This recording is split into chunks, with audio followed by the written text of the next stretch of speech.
top of the show, we introduced you to popular musician Andre Rieu. Now it's time to find out how he became one of the most successful touring acts in the world.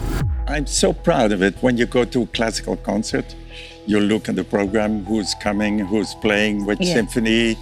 In my case, they don't know, and I don't tell them. They only know when you go to Andre and his orchestra, you will have an evening you will never forget. At one point, Andre Rieu was everywhere, selling out arenas, dazzling millions with his waltzing orchestras, and making classical music feel like a party. You will have an evening you will never forget. And that is why we travel the world. I want to touch the hearts of the people. Then, just as suddenly, he seemed to vanish from the spotlight. No scandals, no headlines, just silence. Fans started asking, what really happened to Andre Rieu? Was it health, retirement, burnout, or something deeper? Let's see if we can find Andre, the disappearing maestro. Where did Andre Rieu go?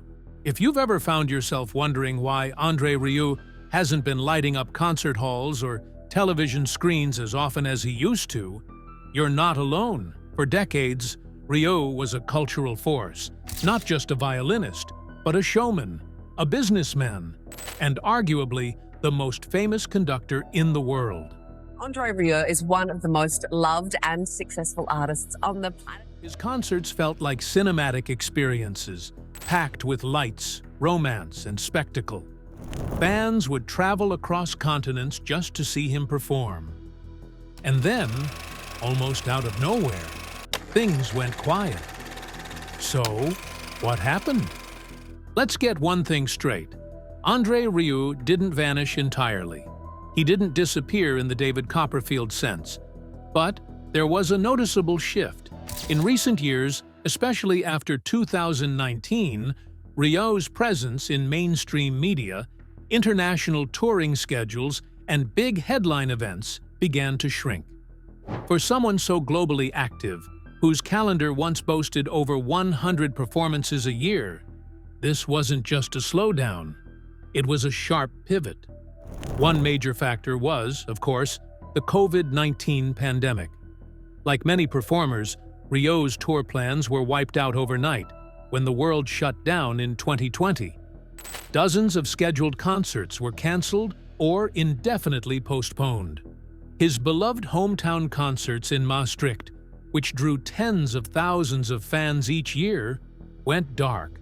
That was a big emotional and financial blow, not only to Rieu, but also to the massive team that supports his productions. But the silence lingered, even after live shows made a comeback. While other artists returned to the stage quickly, Rieu seemed to be taking his time. Yes, he resumed some performances, particularly in Europe. Yes, there were a few video updates here and there, but the whirlwind, global touring machine that once defined his brand seemed to have been dialed down. Significantly. Why? Some fans pointed to his age. Born in 1949, Rieu is well into his 70s. That's a ripe age for slowing down, even for someone who seems to have endless energy on stage. Running an orchestra, planning global tours, and performing for hours night after night is no small feat, especially when you're leading from the front with a violin in hand. Others speculate about his health. Back in 2010, Rieu was forced to cancel a major part of his world tour due to a viral vestibular infection, which affected his balance, a serious issue for a performer who's constantly moving on stage. At the time, it was framed as a temporary condition, and he bounced back. But health issues like that don't always go away completely. Could a recurrence have contributed to his lower profile in recent years? Possibly. Then there's the emotional toll. In past interviews, Rieu hinted at the immense pressure of always being on. Everybody whistled his tunes on the street. And now, suddenly, I don't know why, nobody knows why, Mozart is only for the elite. And that's what I wanted to change. So, the music is for everybody. The responsibility of running one of the largest private orchestras in the world falls squarely on his shoulders. Hundreds of staff depend on his leadership: musicians, technicians, logistics teams, costumers.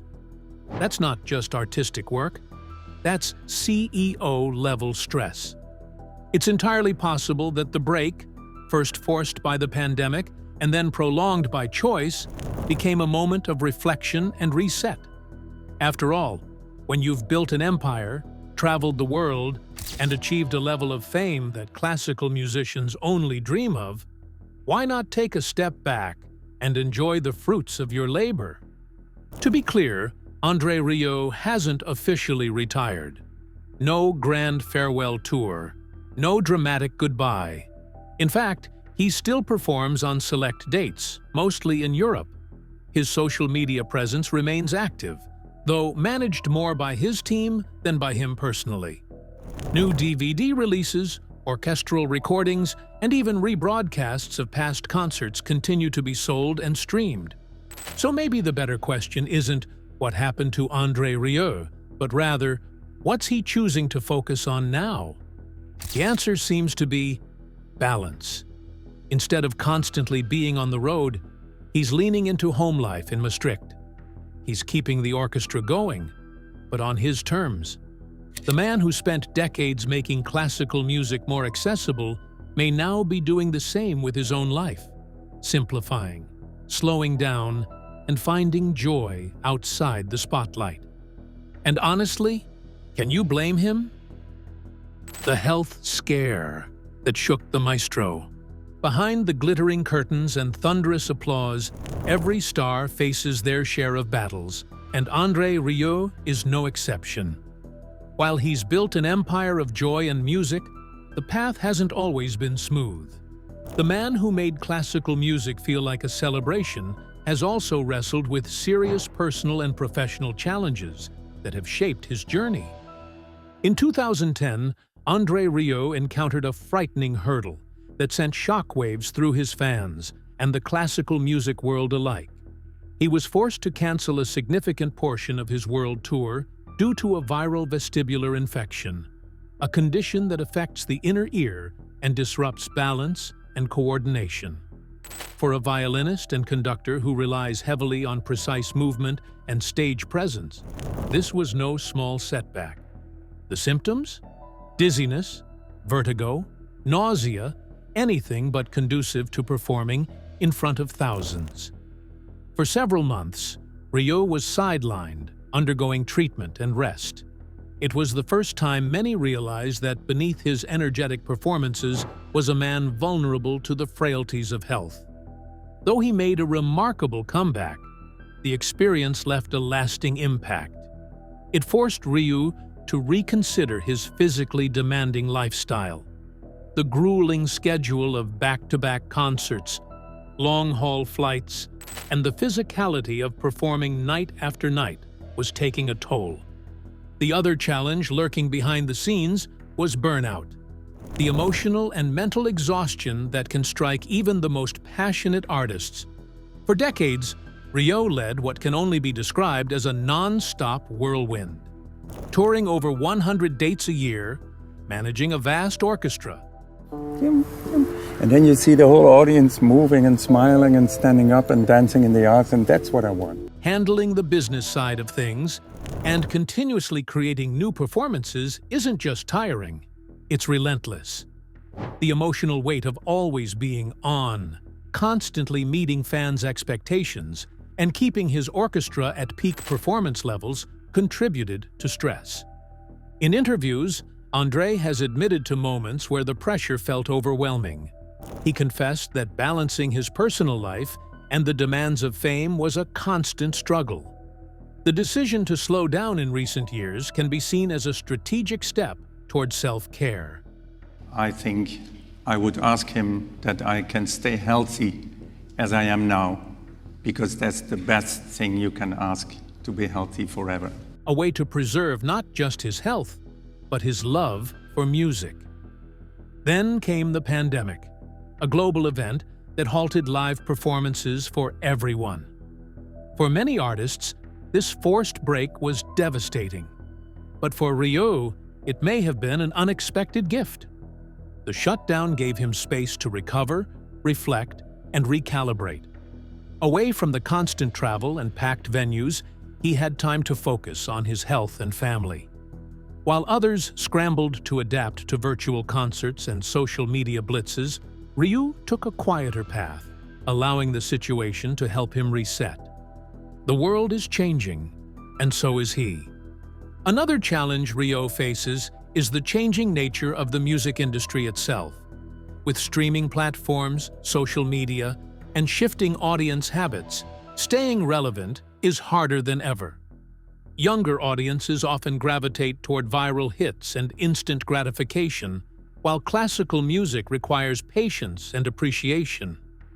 Rieu's style, grand, theatrical, and rooted in tradition, walks a fine line between timeless and old-fashioned. To keep his legacy alive, he and his team have had to innovate without losing the soul of what makes their concerts special. Though Rieu's public life is filled with smiles and waltzes, he's not immune to personal hardships. The loss of loved ones, the pressure of public scrutiny, and the sacrifices that come with fame have shaped his decisions. Maintaining privacy while living in the public eye is a constant balancing act. Rieu has often emphasized how much his family grounds him, and stepping back from the spotlight has allowed him more quality time with them, something precious that relentless touring once made impossible. The sum of these challenges paints a picture of a man who's human, fallible, and evolving. Andre Rieu's retreat from the frenzied pace of his past isn't a disappearance. It's a conscious choice to protect what matters most: his health, his happiness, and his enduring love for music. Let's rewind the clock and explore where it all began, from his musical upbringing to the early sparks of a revolutionary career in classical music. Early life and musical roots. Before the grand arenas, the flowing tuxedos, and the millions of fans waltzing in unison, Andre Rieu was just a boy with a violin and a very musical household. Born on October 1st, 1949, in Maastricht, Netherlands, André Léon Marie Nicolas Rieu didn't have to look far for inspiration. Music ran through his veins. His father, Andre Rieu Sr., was a respected conductor of the Maastricht Symphony Orchestra. This wasn't just a background detail, it was the foundation of everything that would come later. Growing up in a household where Bach, Beethoven, and Brahms were as common as bread and butter gave young Andre a serious head start. But here's the twist. While Andre Sr. was deeply traditional and serious about classical music, young Andre had a rebellious streak. He didn't just want to play classical music, he wanted to perform it, to feel it, to make it exciting. While other kids were off playing soccer, Andre was practicing his violin, but always with a spark in his eye. Even from a young age, he wasn't content with playing notes correctly. He wanted to move people. By the time he was 5, Andre had already begun learning the violin formally. It wasn't just a hobby, it was a passion, a calling. He enrolled at the Conservatorium Maastricht and later continued his studies at the Royal Conservatory of Brussels, where he trained under renowned violinist André Gertler. His technical skills sharpened quickly, but what really stood out was his flair, that instinct for showmanship, even in a rigid academic setting. Andre has often joked in interviews that while his teachers wanted him to stand still and play properly, he just wanted to dance with the music. This core tension between tradition and innovation would define his career. During his conservatory years, Andre played in various orchestras and chamber groups. He was honing his craft, but more importantly, he was observing. He noticed something strange. While the music was brilliant, the audiences often weren't engaged. People were quiet, stiff, and even, dare he say it, bored. To Andre, this was a tragedy. Why should music that was so emotionally powerful feel so emotionally disconnected in performance? He dreamed of something different, a way to bring the joy back into classical music. Not by dumbing it down, but by lifting it up into something more theatrical, more inclusive, more alive. By the late 80s, that dream would begin to take shape in a very real way. But before we get there, it's worth noting something important: André's love for the waltz. While studying and performing, he fell deeply in love with the music of Johann Strauss II, the Waltz King. This wasn't just admiration, it was obsession. Strauss's music, with its swirling elegance and emotional highs, felt like a perfect match for André's personality and artistic goals. When it came time to launch his own musical venture, there was no question what the core focus would be: Strauss, waltzes, and a vision of classical music that made people want to smile, sway, and yes, dance. Reinventing classical music. Let's be honest, classical music isn't always known for being fun. It's often thought of as serious, formal, even a little intimidating. Suits and silence, elitism and etiquette. But Andre Rieu looked at this centuries-old art form and saw something entirely different. He saw joy, drama, humor, and passion. And more importantly, he saw potential. In a world glued to pop concerts and flashing lights, he asked a bold question: why can't classical music feel like a rock concert? This wasn't just a wild idea, it became his mission. And in 1987, that mission took form when Rieu founded the Johann Strauss Orchestra. He started small, with just a handful of musicians, 12 to be exact. But the goal was massive: bring waltz music back to life, take it out of dusty concert halls, and deliver it to the world in full color, with full emotion. Named after André's musical hero, Johann Strauss II, the orchestra was a direct tribute to the era when music was elegant, danceable, and wildly popular with the public. But instead of replicating the past, Rieu wanted to reignite it. Right from the start, he did things differently. His concerts weren't just performances, they were theatrical events. Think ball gowns, chandeliers, fireworks, laughter, tears. Musicians didn't sit still in black and white tuxedos. They smiled, moved, interacted with the audience, and looked like they were actually enjoying themselves. The stage was styled like a Viennese palace, and the vibe was closer to a party than a recital. And people loved it. Audiences who had never sat through a symphony in their lives suddenly found themselves dancing in the aisles to Strauss's Blue Danube or Rieu's stirring rendition of Ode to Joy. Grandmothers, kids, classical purists, and total newcomers all had the same reaction. This wasn't just music, it was magic. But make no mistake, this wasn't some gimmick. Rieu's musical chops were rock solid. He was, and is, a master violinist, and his orchestra, now one of the largest private orchestras in the world, is made up of world-class musicians. The musical integrity was always there.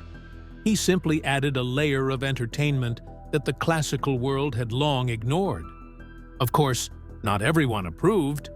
Classical purists often criticized Rieu for being too commercial or too theatrical. Some said he was cheapening the genre. But Rieu wasn't interested in impressing the critics. He was interested in connecting with people. His response? He welcomed the criticism. He knew he wasn't performing for the elite few in the front row. He was playing for everyone in the room. And beyond that, for millions at home watching via DVD, live stream, or cinema broadcasts. And it worked. Boy, did it work.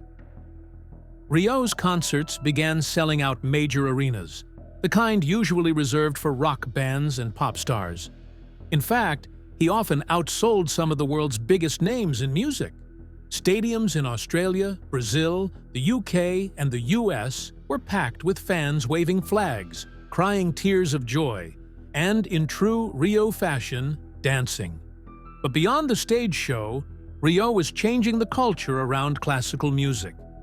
He showed the world that classical didn't have to be boring, exclusive, or stuck in the past. He gave it heart, personality, and above all, accessibility. He made it something you could feel, not just listen to. And then there were the personal touches. Rieu often spoke directly to his audiences during performances, sometimes cracking jokes, other times sharing stories. His charisma made him not just a conductor, but a kind of host, welcoming everyone into his musical world. He built a relationship with his fans that felt personal and genuine. In many ways, what Andre Rieu accomplished was nothing short of revolutionary. He didn't change the music, he changed how it was delivered. And in doing so, he brought classical music back into mainstream culture in a way no one else had managed in decades. He showed us that Strauss could be as thrilling as Springsteen, and that a violin solo could touch the heart just as deeply as a pop ballad. He reminded the world that classical music isn't just for experts, it's for everyone. Let's explore just how massive that everyone turned out to be, and how Andre Rieu turned his bold musical vision into a global phenomenon. Global stardom and mass appeal. Once Andre Rieu cracked the formula, classical music with spectacle, joy, and a touch of drama, the next step was inevitable. Global stardom. And not the quiet kind either. We're talking stadiums full of dancing fans, international chart-topping albums, and a cult following that rivals any pop star. If classical music had a rock star, it was Andre Rieu. So how exactly did he pull this off? It started with the music, of course. The waltzes, the classical hits, the folk songs, the operatic arias, all performed with heart and flair. But Rieu's genius wasn't just in the music selection. It was in how he packaged it. He created a concert experience that felt like stepping into another world. Part Viennese ball, part Broadway show, part family reunion. His hometown concerts in Maastricht, Netherlands, became legendary. Each year, the city transforms into a waltz wonderland, with thousands gathering in the main square to watch Rieu perform with the Johann Strauss Orchestra under the stars. These concerts are so popular, they're broadcast live to cinemas around the world, from London to Sydney to Cape Town, turning a sleepy Dutch city into a global stage. But it didn't stop in Europe. Australia became a hotspot of Rieu mania. He sold out arenas in record time, with fans camping out for tickets. His albums topped the Australian charts, competing with, and sometimes beating, major pop acts. He once said in an interview, "I feel like I belong to the Australians, and the love was mutual." South America, especially Brazil, embraced Rieu with the same energy. Massive crowds, roaring applause, even fans fainting from excitement. It was clear that language and borders meant nothing when it came to the universal pull of music played from the heart. In the UK, he was regularly featured on BBC specials, and his albums were constant fixtures in classical crossover charts. In Germany, Rieu's television appearances were must-watch events. In North America, he found a loyal base among classical fans looking for something more engaging and emotional than standard symphony performances. So, what makes Rieu's appeal so universal? It's the emotional connection. He doesn't just play music, he tells stories. He taps into nostalgia, romance, joy, and even a little kitsch. He brings back childhood memories, lost loves, and dreams of elegance. And he does it all without a shred of cynicism. Andre Rieu isn't afraid to be sentimental, and that's exactly why people connect with him. In a world full of irony and detachment, Rieu leans into sincerity. He gives people permission to feel, and they love him for it. But let's not forget the power of distribution. Rieu embraced DVDs and television specials, like no other classical artist. While others focused only on live performances, he made sure his shows were available to watch at home. His DVD sales were astronomical. At one point, he was the highest-selling classical DVD artist in the world. Then came streaming, and again, Rieu adapted. His concerts on YouTube and streaming platforms racked up millions of views. His team understood that to keep the magic alive, you had to meet fans where they were, whether that was a theater, a couch, or a smartphone screen. And the fan base? It grew into a true global community. People traveled across borders to attend concerts. Fan clubs sprouted up in every corner of the world. There are even travel packages built around attending his Maastricht shows. Full-on Andre Rieu themed tours, complete with waltzing lessons and violin souvenirs. By making classical music accessible and fun, Rieu brought it to millions who might never have stepped foot in a concert hall. His concerts weren't just performances. They were shared experiences, emotional journeys, and, for many, lifelong memories. But just how wealthy the beloved musician is, riches, business empire, and lifestyle. Let's face it, when most people think of classical musicians, millionaire isn't the first word that comes to mind. But Andre Rieu is no ordinary violinist. He didn't just perform music, he turned it into a global brand, and in the process, became one of the wealthiest classical performers of all time. So how rich is Andre Rieu really? Estimates vary, but most reports place his net worth at around $40 to $50 million. And that might even be conservative. His income didn't just come from ticket sales, it came from building a music empire. Albums, DVDs, streaming, merchandise, TV rights, and massive international tours. Rieu doesn't just run an orchestra, he runs a full-blown entertainment company. His operation employs over 100 people, from musicians and stagehands to lighting technicians, costume designers, and logistics experts. This isn't your average touring act. It's a self-sufficient, high-functioning global entertainment team. His business model is actually pretty brilliant. By maintaining creative and logistical control over everything, from production to marketing to distribution, Rieu kept more of the revenue streams in-house. He didn't rely on big record labels or middlemen. He built his own path, and it paid off. And speaking of payoffs, let's talk about his shows. Rieu's concerts are blockbusters. One show in the Netherlands can bring in millions. Some years, his tours grossed upwards of $50 million annually, rivaling top-tier pop stars. In 2009, for instance, he beat out the likes of Coldplay and AC/DC on Billboard's list of top-grossing touring acts. That's right, a classical violinist outsold some of the biggest names in rock. With all that money, how does Rieu live? In true Baroque fashion, of course. Rieu and his wife Marjorie live in a 15th-century castle in his hometown of Maastricht. It's as grand as you'd imagine, a fairy tale-style estate complete with towering gates, chandeliers, and acres of lush gardens. It's not just a home, it's a symbol of Rieu's love for beauty, history, and elegance. And yes, it reportedly has its own ballroom. But Rieu isn't flashy in a celebrity way. His wealth is evident, but it's refined, not gaudy. His suits are tailored, not trendy. His cars are luxurious, but tasteful. It's less rock star excess and more old-world royalty. In interviews, he often says he doesn't need much beyond his family, his music, and the joy of performing. The money? A byproduct of passion. Here's where things get interesting. Maintaining a private orchestra the size of Rieu's is hugely expensive.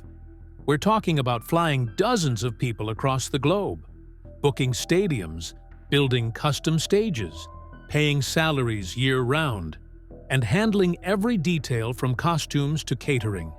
But that's part of what makes Rieu's success so impressive. He isn't just rich because he sells a lot of tickets. He's rich despite the costs of running one of the most complex live music operations in the world. And fans love this commitment. They see that every dollar goes into the experience, into making each concert feel like a once-in-a-lifetime event. From the lighting, to the musicianship, to the emotional flow of the program, Rieu reinvests into his shows constantly. Another secret to his financial success? Merchandising. Rieu embraced the home viewing audience early on.